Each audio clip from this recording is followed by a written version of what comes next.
There's a funny thing in Denmark. We have a word called trivsel, which is well-being in Danish. And contrary to the US, where in the UK and in the most like international companies, where you would call it employee engagement, that's never been a topic or a conversation, or the true measure we were aiming for. And I think that's one of the changes we've seen we've actually moved to actually measure well-being, whereas previously you would include variables and factors like how well do you understand the strategy. And I'm not saying that doesn't impact your well-being, like maybe this much, but all the core elements to determine how you are doing, how your mental health is, how well you're thriving, whether you're happy at work, are mostly other more down to earth and individual team related factors. So there has been a change from this more performance management kind of mindset to a more employee well-being focused narrative, where we actually do understand and believe that performance is a downstream activity of making sure our employees thrive. Yeah, I think that's a very interesting shift, and for me personally as well, like super interesting topic for today. We have two goals for our own business, but the number one goal is to create the best possible workplace for talent acquisition professionals. And one of the keys over there really is to make a working place where people are well and feeling good. And there's of course like a lot of things we've already tried to make that happen, but then for sure like a lot of things that we we still need to do. And how I think we do well-being kind of measurement in a quite typical way. Once a month, we send out a survey, ask some things regarding like, do people understand the strategic goals? We ask that one. We ask, are they getting feedback, good, negative, how they are feeling, how's the work-life balance, all that. But what would you say, like, what are the typical ways of like how companies are measuring? Is it kind of something similar for most companies? No, absolutely not. Most companies don't measure more than once a year, once every second year. That's a fact. But Mm. when you look at our industries, B2B, SaaS, technology, startups, scale-ups, then yeah, it is probably more the norm or the the standard to do at least a quarterly engagement pulse kind of survey, where you figure out, is there anything really wrong or going very well. And if you do it well, you're also like easily able to understand the data, diagnose whether there are challenges also across different types of segmentation. So for example, we always make it a requirement for our customers to give us their employees department and when they started in their job. Because two things that always create variance in how employees are feeling is which team they're sitting in and how long they've been in the company. And let me give you an example of something that doesn't always create variance. So that would be something like age. There are many companies where it makes absolutely no difference whether you are 20, 30, 40, or 50, or whether you are a woman or man, or non-binary. But there are, on average, women thrive worse than men. We just published a report on that. But I'm just saying that we always see variance across like seniority, your tenure, and departments, your like actual or place in the organizational diagram. But there are other segmentations that might not be as crucial unless you have a diversity, equity, inclusion agenda that you want to keep track of. That's actually very, very interesting. And now, kind of when I'm thinking about that one, I remember kind of my last working place where the culture and kind of the team spirit was very, I would say, very important for people's well being.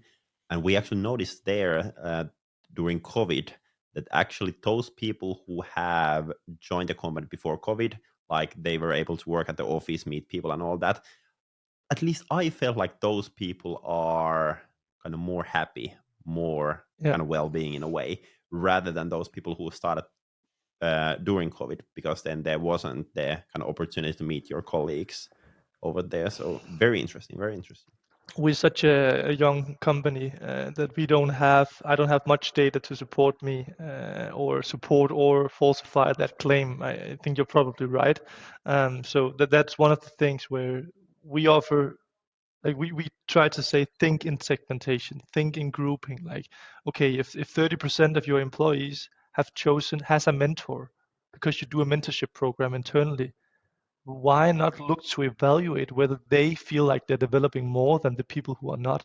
Because otherwise, you're most likely wasting your development dollars on the wrong initiatives. Same thing here. What might do social activities or more social things just for the people who started in the past year because they started past COVID and have never met their colleagues in real life.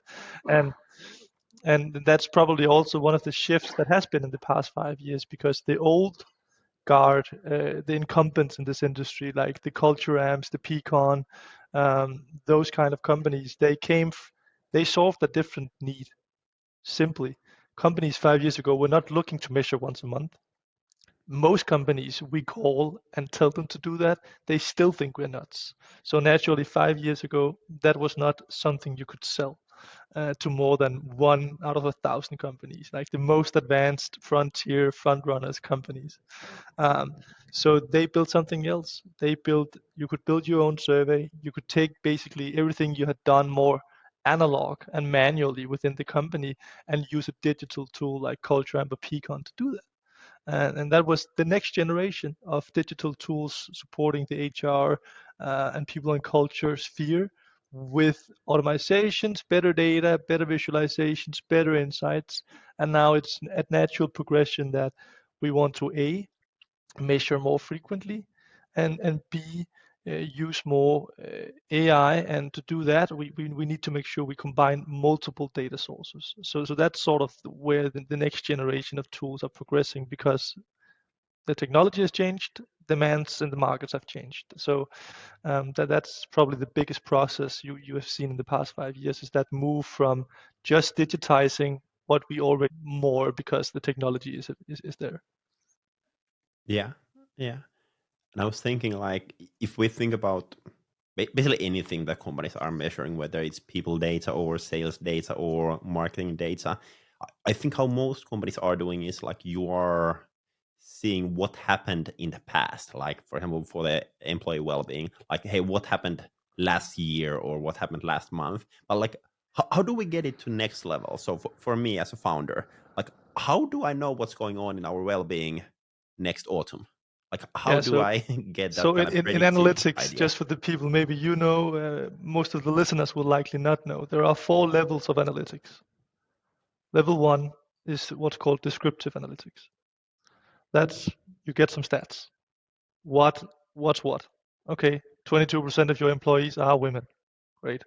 Or 18% are seniors. Okay. Next level is diagnostic. So that would be something like the women in your organization are actually doing 8, 10, 15% worse on well-being than the men. Challenge. Or it could be also in a positive sense, like the women are actually overperforming and due to promotions, whatever. But it's still, it doesn't look into the future. It can definitely look at root causes and everything, but as you said, it's mostly looking backwards. What happened, or what's going on, and what are we looking at today? And then the level 3 is predictive analytics. So that's when we begin to use the data to look forward.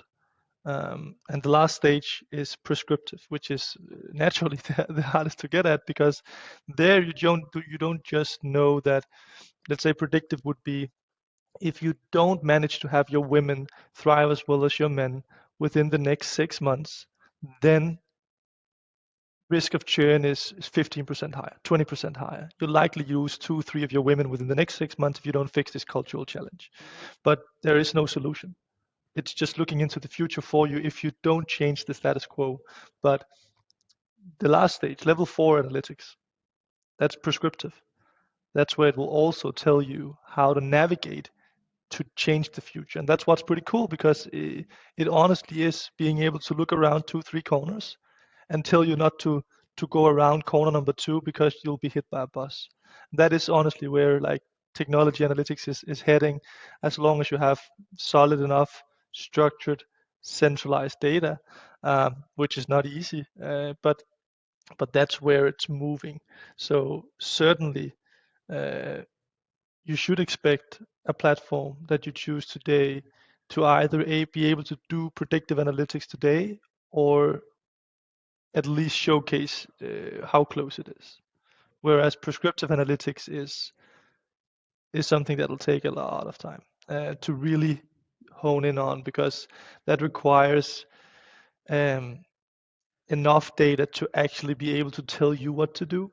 And these are very complex situations. We're dealing with people and human beings, and it's not black and white. So there'll be, our platform is already prescriptive in the sense that we give you ideas of how we've typically seen some of these challenges solved, but you still have to use your brain and use your intuition and your knowledge of the team, the processes, the objectives, and so forth to determine what is the right course of action given the situation and the complication. That makes sense. But if I think about the kind of data part, so you've been talking a lot about kind of you need that data, you need that input in order to kind of get something out from there. In which point do you think companies should have something in place regarding tech? Like, is it when you are 5 people, or when you're 50 people, or when you're 500 people? Like, when do you think that you will really get some kind of value out from kind of tech? That's something we think a lot about. Like, at which stages of your journey should you invest in different types of data technology, or even processes or people? Uh, but it is difficult. It is, I would say, it's very case by case. Same thing. When should you hire your first head of people and culture? When should you have your first full-time FTE working on employer branding or talent acquisition? Very case by case questions. But in general, I would suggest that even in the first 5 employees, if you are 2 founders looking to start a company, familiarize yourself with a personality profile framework from the get-go, and use that to make sure that you're not teaming up with someone who is your exact equal, because that would be a big loss for the company long term. Big loss for you personally, big loss for your future co-founder. And also, same thing goes for your first few employees. Make sure that you have some diversity, you cover some different parts of the puzzle, and use it to familiarize yourself with their strengths, their challenges, why they're so annoying, why they think so differently than you. But I don't think you need to measure well-being, culture, or whatever we would coin that.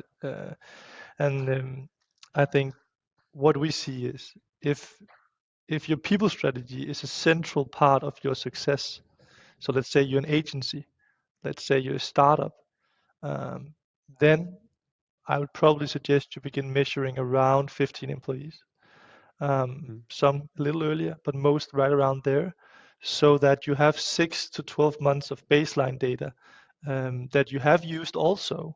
But especially when you begin to hit that 20 to 25 employees, is where you'll begin to see a professionalization of the organization, where there'll be middle managers. You'll no longer report to the co-founder, and it's such a difficult stage in the startup journey to go from actually cross that 20 to 30 employee boundary.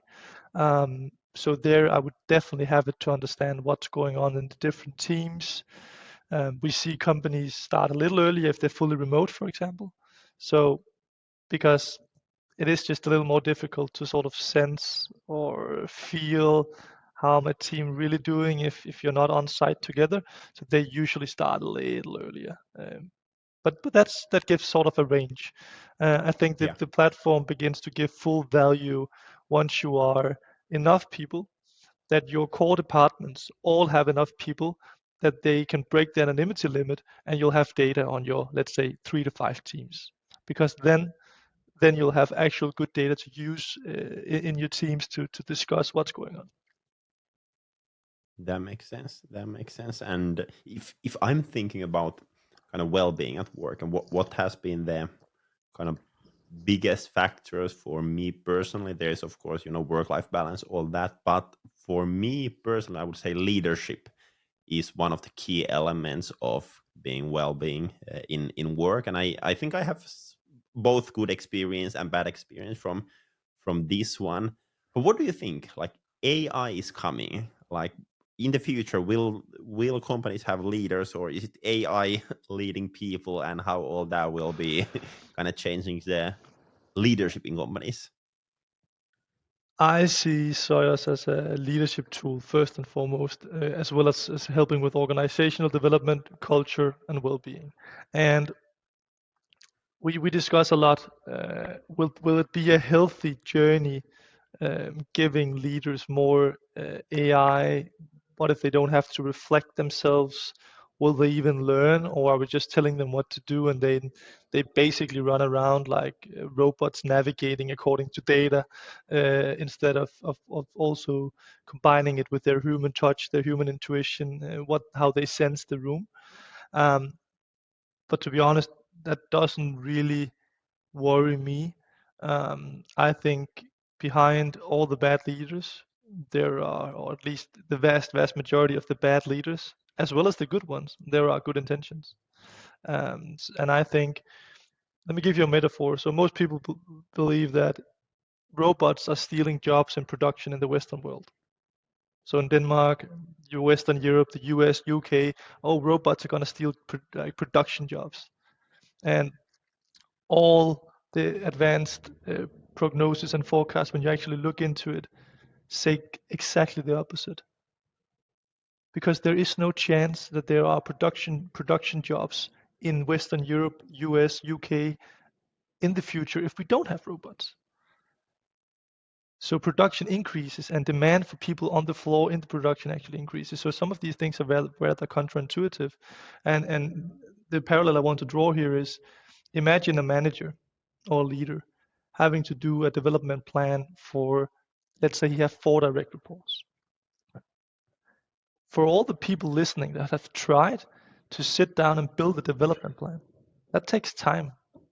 If you had to spend 2 days building a meaningful development plan with the employee, or let's just say one, and we can cut that effort, that time down to 2 hours, then actually people would actually have development plans, because now the ROI for the business is good enough and obvious enough that they should invest and do these activities that they are not doing today.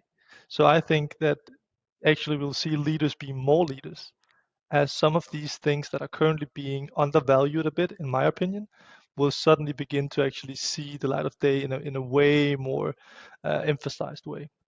So I'm really excited for how AI can help managers with good intentions understand better, lead better, and also do some of the work better. And at least our current experiences with training our AI is that it you can easily make it a good coach.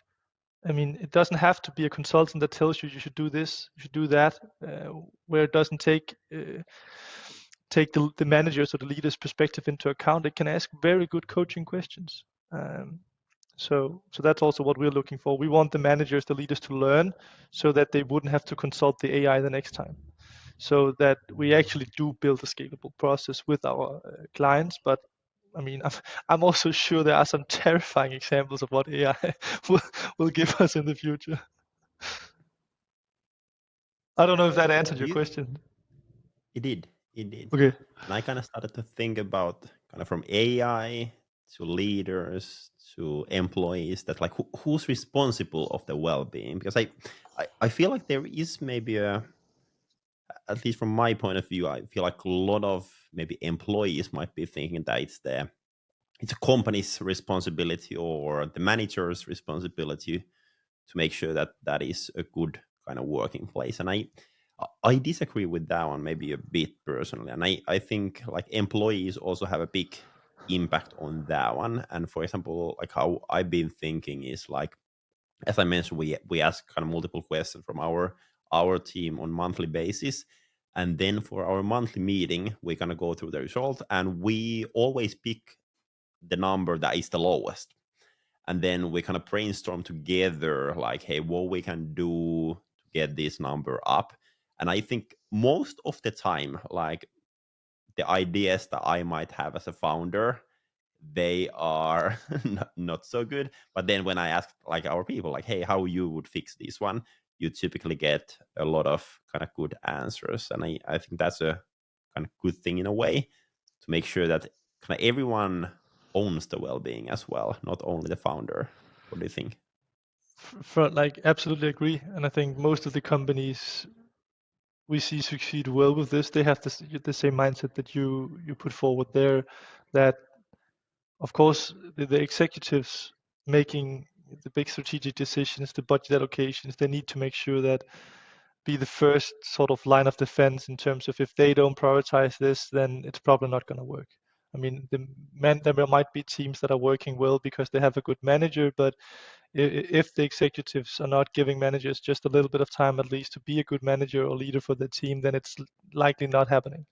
Same thing goes if there are no good processes from people and culture or HR in terms of career path development plans, talent acquisition, working with hiring managers, one-on-one frameworks, and so forth, then it's also unlikely that managers, and we've seen that a lot, and even in scale-ups with talented managers, the managers don't seem to develop these frameworks themselves. There is a need for someone centralized to dedicate themselves to empowering the managers.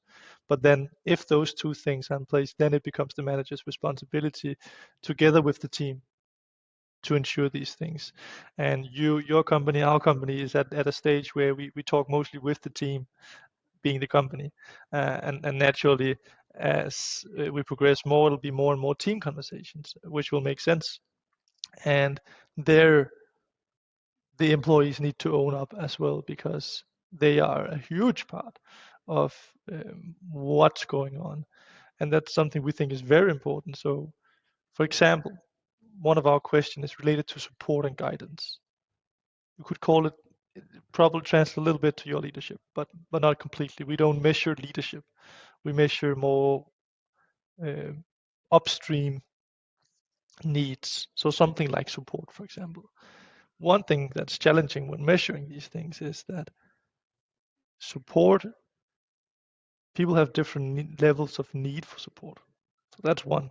Some people will rather be left alone. Other people, very insecure, need a lot of support, maybe very junior as well. Next thing is, does that support and guidance need to come from your manager? Probably not. As long as you feel supported and you get the guidance you need to do your work, if that's from colleagues, great. We've even seen cases where it's lacking, where the manager is doing great, the team is doing great. It's other departments that are sort of not doing well enough to help them. So it has to be aware of creating open questions where you're not trying to understand exactly what's going on, because every time people ask super specific questions, they will get a super specific answer. But you'll have to ask 50 of them to figure out what the fuck's going on. Sorry if I swear. I don't know if it's what the rating is on this, but yeah. So I'd say executives need to step forward, be the front runners, just to make sure that there is clarification and resources to do these things. Then hopefully either executives or the managers together in a group or a people and culture team can build out some frameworks, some processes, some best practices to navigate some of these things, to make it easier for everyone. And then it becomes the responsibility with the manager to probably have conversations with the team, because we see, we usually say that 80% of the difference on well-being is happening at the team level. So that is the manager. So if your managers are not using or getting access or understand the metrics as you're measuring related to well-being, then you're not succeeding yet. That's for sure. Because I speak with so many head of people and culture, and they are so frustrated that the employees look to them. Like, it's a 100-person company. What do you think that person in the middle there can do to ensure a happy workplace? There's so many, they can do their part, but in the end, the leaders and the managers closest to the employees are the ones that have the biggest impact on the well-being of the employees. Exactly, exactly. When we kind of prepared for this episode, there was one topic that kind of caught my eye, and I was like super interested to hear more. And it was when you mentioned morality and ethics in people data. And I was like curious, like what do you mean by that? Like we didn't went any further on that one, but I was like when I prepared wrote down my notes, I was like, I want to hear more about that. Like what does that mean? It sounds interesting and scary at the same time. Okay, I think for me, because this is one of the things where I've thought about it the most, so that's, I can ask you a question. Let's say I know, and this is going to sound terrible, but let's say I know that you have cancer because of the data I have on you. Should I tell anyone? Or is that for you to decide? Or do I have an obligation to tell your spouse, for example, or your partner, or your brother or sister or family? It's a good question. For me Because personally, it would if you be. don't get treatment, it's not going to get better, right? But on Mm, the other hand, isn't that for you to decide? And the reason I'm making that like is because, for example, we have a three people KPIs we measure. One of them being stress, which is the critical part here, and stress is mm, an illness, no doubt about that. Like we can all agree that that's an illness, and one of the more frightening ones nowadays, where we have four levels, and one of them is that we have a stress notification alert that happens once an employee score high or very high stress levels. mm, But then the question becomes, do we have an obligation, for example, to let someone know when someone has very high stress levels? We know there's a very high likelihood that if nothing changes, they will be on sick leave within the month. mm. That's just one of the many, but it's a really interesting one, because It what is. we do today is we say the platform is anonymous. We'll never breach that without your consent. So we would let you know that we know this, and we would make it very easy for you to just click one button, and then your contact person within the organization would get a heads up without getting your data. So that's how we've solved it today. But there are Mm, many perspectives on that, and probably also a topic that will need, so, and like we need to extend an invitation more to the employees at some point to understand their take on this. In the US, they're a bit more like, I wouldn't say nuts, but it's common to measure keystrokes. So how many words or characters did you type today?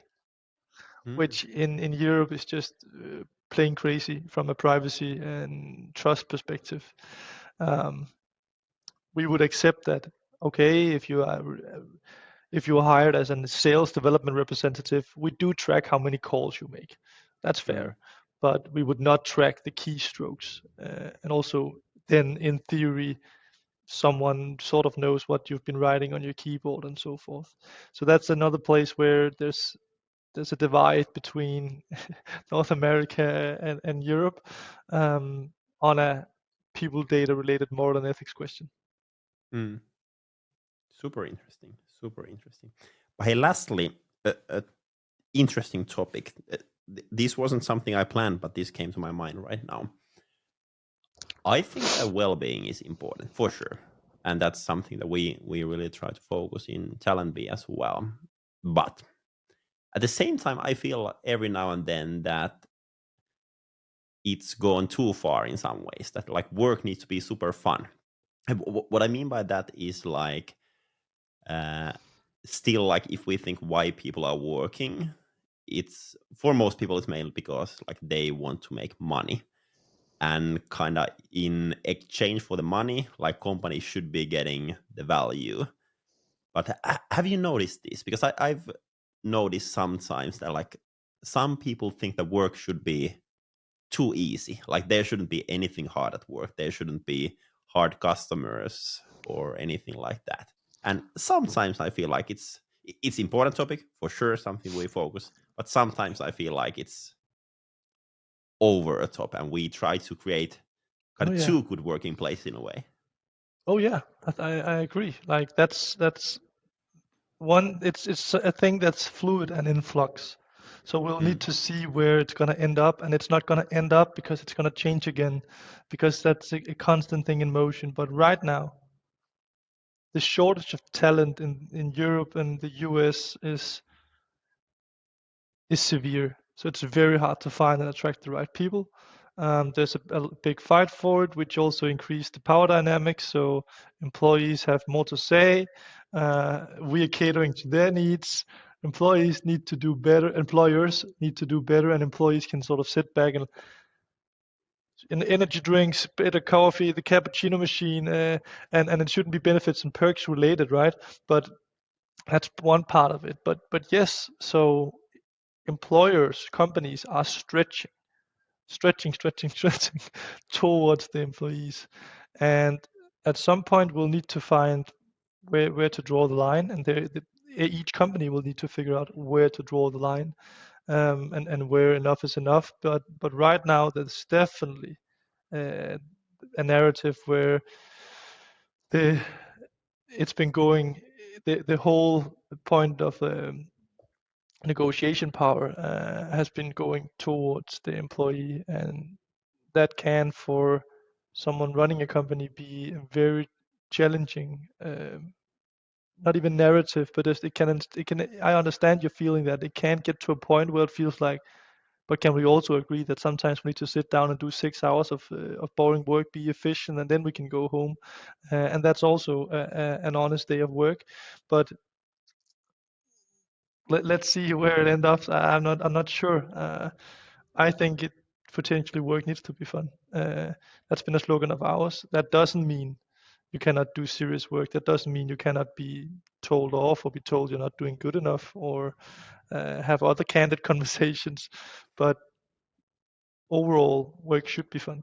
But of course, it's very much up for interpretation what fun means. And that's a wrap for today's episode. Thank you so much for listening. Hopefully you got a lot of good ideas about SaaS talent acquisition.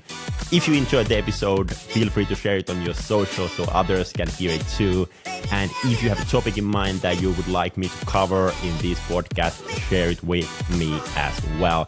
I'm Samuli, CEO and co-founder in Talentbee, where we help fast-growing SaaS companies in their talent acquisition. Make sure to follow us, make sure to follow this podcast, and have an awesome week. Bye-bye.